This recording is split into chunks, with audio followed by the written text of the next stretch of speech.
Olá, meu amigo, minha amiga, muito obrigado por vocês estarem aqui no nosso Portal do José, sobretudo nesse momento ímpar da realidade brasileira, da história do nosso país.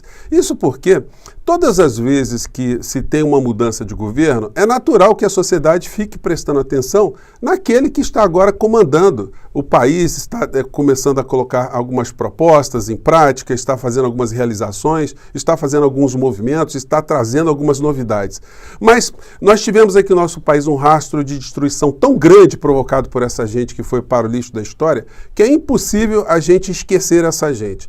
E mais do que isso, né, é nossa obrigação ficar o tempo todo jogando luzes sobre essas criaturas para que eles respondam. Respondam eleitoralmente, respondam administrativamente, civilmente, que eles sejam obrigados a indenizar muito o Estado brasileiro por toda a malversação de dinheiro que eles fizeram e mais, né, que sejam responsabilizados também criminalmente. São vários ritos, são várias situações, não é por outra razão que o ex-presidente da República continua foragido aqui no nosso país. Ele sabe que assim que ele colocar os pés aqui, as consequências instantâneas já serão muito grandes, sobretudo no bolso, né, onde essa gente mais tem preocupação, né, a parte, como se fosse uma parte do corpo humano deles, onde eles sentem mais dor.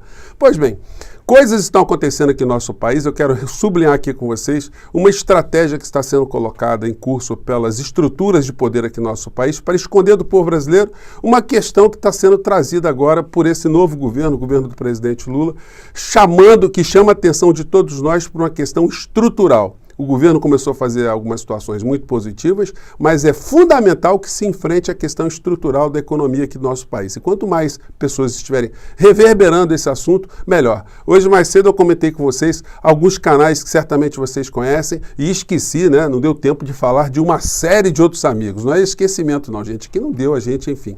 Mas estamos todos juntos e graças a todos nós aqui, é que hoje nós temos uma realidade bem diferente, inclusive em relação ao governo que tomou posse, o governo do presidente Lula. Porque se antes as redes sociais eram muito incipientes, hoje nós temos uma força, uma capilaridade muito grande para interagir com o poder, para cobrar do poder, para chamar a atenção da sociedade por uma série de situações também. Bom, vou conversar com vocês sobre essas questões, mas antes de mais nada, quero convidar você que está chegando agora ao nosso portal a se inscrever. Você que é muito bem-vindo, conheça também os nossos outros vídeos, compartilhe se você achar bacana, não esqueça de dar o seu joinha, dê um cliquezinho aí também, mande seus comentários para cá, participe dos nossos chats, que todos os dias eu abro aqui entre 5 horas e 5 e meia, e se puder, se inscreva também no nosso clube de membros, que é a forma adicional de você ficar mais engajado aqui no nosso portal. E se inscreva também nos canais que você, hora por outra, passa, mas você ainda não se inscreveu. É muito importante todos nós aqui estarmos fazendo esse movimento, né, de esclarecimento da sociedade e da situação brasileira. Pois bem, então vamos aqui aos temas de agora. Bom, começo aqui com a representação que eu fiz junto à Controladoria Geral da União.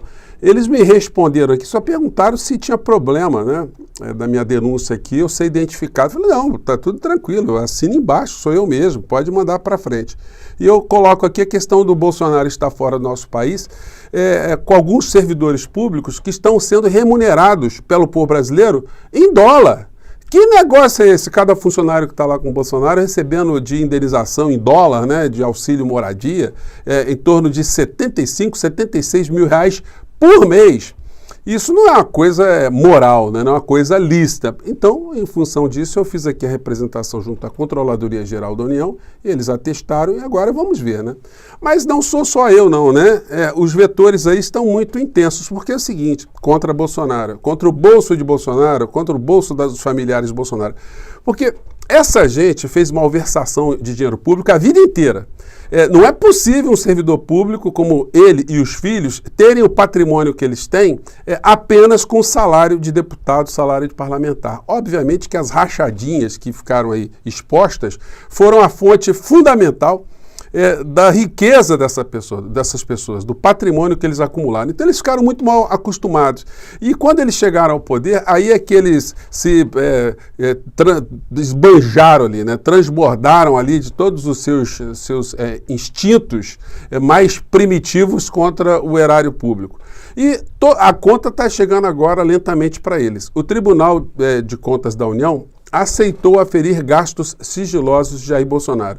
Gente, olha só, o Bolsonaro, quando ele fingia que estava tirando férias, aliás, as férias eram permanentes, né, enquanto ele ficou como presidente do nosso país, ele ia lá para Santa Catarina, ia para São Paulo, ficava andando de jet ski, de barco, pescando, e não tirava licença, porque o correto ali era ele transmitir o cargo para o vice-presidente, aí ele poderia curtir alguns dias de folga, né, mas sem receber remuneração e sem esbanjar dinheiro público.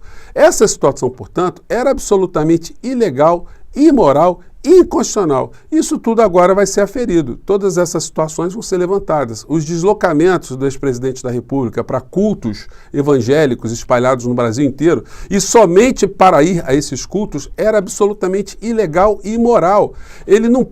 O presidente não pode usar coisa pública para seu benefício pessoal. No final do governo, eu fiz mais uma representação cobrando o custo, né, o gasto que foi feito com o uso de aeronaves da administração pública aqui do nosso país para seu capricho, para seus interesses pessoais. Então, isso tudo vai vir, não tem como escapar. Ele vai ter que fazer muita vaquinha, com aquelas figuras que a gente apelida de gado, né, para repor esse dinheiro. Ele que faça um movimento para poder indenizar o Estado brasileiro desse mau uso do dinheiro público. E aí a falta de noção dessa gente é tão grande que a gente vê notícias como essa aqui. Inadequado e ilegal, diz Flávio Bolsonaro sobre divulgação do cartão de vacina do pai. CGU decidiu tornar público se o ex-presidente se vacinou contra a Covid. É um grande mistério, né? Até porque é difícil a gente saber, porque o volume de fraudes que podem estar por trás desse tipo de situação envolvendo a figura do Bolsonaro é muito grande. Então, vamos ver, né? Vamos acompanhar os desdobramentos aí, mas esse tipo de abordagem que o Flávio está fazendo aqui dessa história demonstra como essa gente não tem noção. É como se o Bolsonaro estivesse roubando dinheiro de uma forma descarada e começasse a ser investigado e o filho dissesse, olha, não, o dinheiro que ele andou roubando é coisa de foro íntimo, ele não pode ser examinado. Gente, o administrador público, o político de uma maneira geral, ele não tem a mesma privacidade que um cidadão que não está envolvido com a coisa pública. É simples assim. O homem público que está administrando a coisa pública, a res pública, a coisa do povo, ele tem obrigações, ele tem que ser transparente, ele tem uma série de responsabilidades. Então, quando a gente teve aqui no nosso país uma pandemia, que a gente teve um presidente da República atuando contra a vacinação, o povo tem o direito de saber se o discurso dele é um discurso legítimo, se ele mentiu para a sociedade brasileira ou se ele não mentiu. A mentira em outras sociedades gera consequências muito graves contra o mandatário. Nos Estados Unidos, um presidente que mente de uma forma assim formal diante de uma situação pública, ele corre o risco de sofrer o impeachment de uma maneira muito mais intensa do que em outras sociedades, em outros países também, exceto agora quando chegou o Trump também nos Estados Unidos, que começou a estabelecer uma série de comportamentos mentirosos que se espalhou também pelo mundo inteiro, fazendo que muitas pessoas como o clã Bolsonaro achem que as falcatruas que se faz com dinheiro público, os comportamentos ilícitos e morais do homem público são questões de foro íntimo, né? Bom, nós vamos ver na sequência. Voltando aqui a um assunto anterior que eu já abordei mais cedo com vocês, o assunto fundamental que estão querendo varrer, a grande mídia quer varrer para baixo do tapete, é essa questão aqui. Aliados aconselham que Lula dê trégua ao Banco Central e que ataques fiquem com parlamentares. Outra matéria que eu mostrei para vocês, lideranças do PT aconselham Lula a despersonificar ataque a juros e dar trégua a Campos Neto. Gente, a questão não é pessoal. O Lula não tem nada a ver com o Campos Neto. Eu não tenho nada contra o Campos Neto. Você não tem nada contra o Campos Neto. A questão é de política econômica. E não basta só a gente começar uma campanha agora do fora Campos Neto, porque se sair o Campos Neto e entra um pior do que ele, conduzindo o mesmo tipo de política econômica, a gente troca 6 por meia dúzia.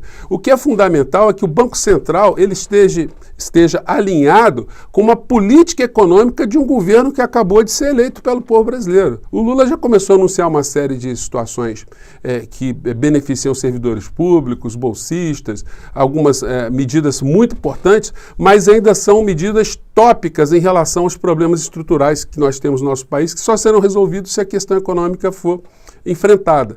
Sem falar na montanha de juros que o Brasil paga todos os anos para rolar dívida, para sustentar um sistema financeiro. Assunto esse que a mídia do nosso país não quer ver discutido de jeito nenhum. Então, quando o Lula começa a levantar a questão de juros, eles ficam com um receio muito grande desse tipo de conscientização, esse tipo de interesse da sociedade pela questão dos juros no nosso país, atrai a atenção também do assalto que nós sofremos todos os dias com a política econômica que está organizada no nosso país há décadas para privilegiar esses setores cada vez mais endinheirados, cada vez mais especulativos com o sangue e o suor do povo brasileiro. Bom, ontem no Jornal Nacional, aliás, anteontem, eles tentaram aqui fazer uma propaganda, um ativismo, que eu chamei a atenção de vocês por alguns aspectos mais cedo no nosso último encontro, mas agora eu quero chamar a atenção de vocês para o discurso preparado, o discurso para engrupir a sociedade, o discurso para humanizar aquilo que é desumano, ou seja, a exploração escrava do povo brasileiro, a reprodução de um pensamento análogo ao comportamento que os senhores de engenho, os donos das casas grandes, tinham em relação àqueles que estavam ali na condição de escravidão. Eles estão tentando mostrar que o senhor de engenho, que a casa grande, que os grandes capitalistas, os grandes banqueiros, os grandes especuladores de dentro e de fora do nosso país têm uma preocupação com o povo. Eles estão preocupados comigo, estão preocupados com você, você que é aposentado, você que paga as suas contas e fica todo mês apertado, você que está enrolado no banco, você que não está vendo muitas perspectivas aqui no nosso país para o futuro da nossa nação diante de tudo que a gente já viu nos últimos tempos. Enfim, eles querem dizer para vocês que eles estão muito preocupados conosco e que eles estão fazendo tudo para o nosso bem. Nenhuma situação, nenhum ato está voltado aos seus interesses de acumulação de riquezas. Então vamos ver aqui o discurso de um homem que quase virou um homem santo depois dessa abordagem aqui que o Jornal Nacional fez, o senhor Roberto Campos Neto. De críticas do presidente Luiz Inácio Lula da Silva, Campos Neto explicou que ter inflação sob controle é importante para o social. O Banco Central não gosta de juros altos. É óbvio que a gente quer fazer o melhor possível para ter o juro baixo, para ter um crescimento sustentável. Agora, uma coisa que é importante é o seguinte, eu sempre disse, a nossa agenda é toda de social, toda a agenda do Banco Central é social. Então, assim, a gente acredita que é possível fazer. Gente, é uma cascata, é uma calhordice sem tamanho, ele está valendo, ele se preparou. Esse Roda Viva não foi ao vivo, foi gravado e ele levou uma série de papeizinhos ali, onde ele ficou lendo aquilo que ele tinha que colocar como discurso principal. O escravocrata, o explorador, o grande capitalista, o lacaio, ele não vai dizer para você, olha, eu estou no Banco Central porque eu estou roubando você, tá, amigo? Estou colocando essa taxa de juros porque eu estou podendo, eu tenho esse poder, você não pode fazer nada. Eu tenho aqui os grandes veículos de comunicação que vão ajudar aqui a mostrar que você é uma pessoa que tem que ficar feliz de estar sendo explorado, que você poderia estar vivendo uma situação muito pior, mas nós aqui somos muito bonzinhos e essa é a ideia que eles tentam transmitir para a gente. E você assistindo no sofá da sua casa um Jornal Nacional, com uma pessoa com essa fala mansa e com toda essa abordagem que eles colocam, você acaba até acreditando que é lógico a gente ser explorado, que é lógico a gente ter 13,75% de juros oficiais, que é tranquilo os cartões de crédito aqui no Brasil cobrarem 450%, 500% ao ano se você atrasar a sua fatura, que você que está especulando no mercado financeiro, em 5 anos você dobra tudo aquilo que você aplicou e mais do que isso. Todos os grupos estrangeiros que fizerem a mesma coisa, eles têm uma lucratividade garantida de 100% em 5 anos. Então, gente, esse tipo de assunto não é um assunto para ficar guardado ali apenas num segmento do governo ou da sociedade, não. É um assunto que quanto mais o cidadão, o trabalhador, o motorista de ônibus, a dona de casa, o porteiro, o entregador de pizza, o motorista de Uber, quanto mais todos nós estivermos debatendo essas questões, mais a gente vai desnudar essa gente que fica ali engomadinha, tentando engrupir o povo brasileiro, né? Gente, para finalizar, não dá para engolir essa foto do Quaquá, né? Washington Quaquá, com o Pazuello que eu mostrei mais cedo. É alguém que a gente está fazendo tudo para ir para a cadeia, abraçado com o vice-presidente do PT. ele tem que sofrer algum tipo de sanção, né? Porque é premiar a calhordice. O homem público, ele tem que ter algum tipo de pudor, tem que ter um pudor máximo. E o homem de esquerda, ele tem que ter compostura, né? Esse tipo de foto aqui já diz muito sobre alguns homens públicos, né? Mais daquele que abraça do que aquele que está sendo abraçado. Que fique aí o alerta, né? E que a gente continue a jogar luzes sobre todas as criaturas, sejam as nefastas da direita, como aqueles que escorregam também pelo lado da esquerda. Tá bom, gente? Eu fico por aqui, olho vivo nessa gente, porque tem muita embromação aí querendo tapear o povo brasileiro, tá bom? Até o nosso próximo encontro. E hoje à noite, 21 horas, estarei lá no DCM. Se você assistiu o nosso papo até agora, 21 horas ao vivo, estaremos lá conversando sobre esses assuntos, tá bom? Um grande abraço, tchau!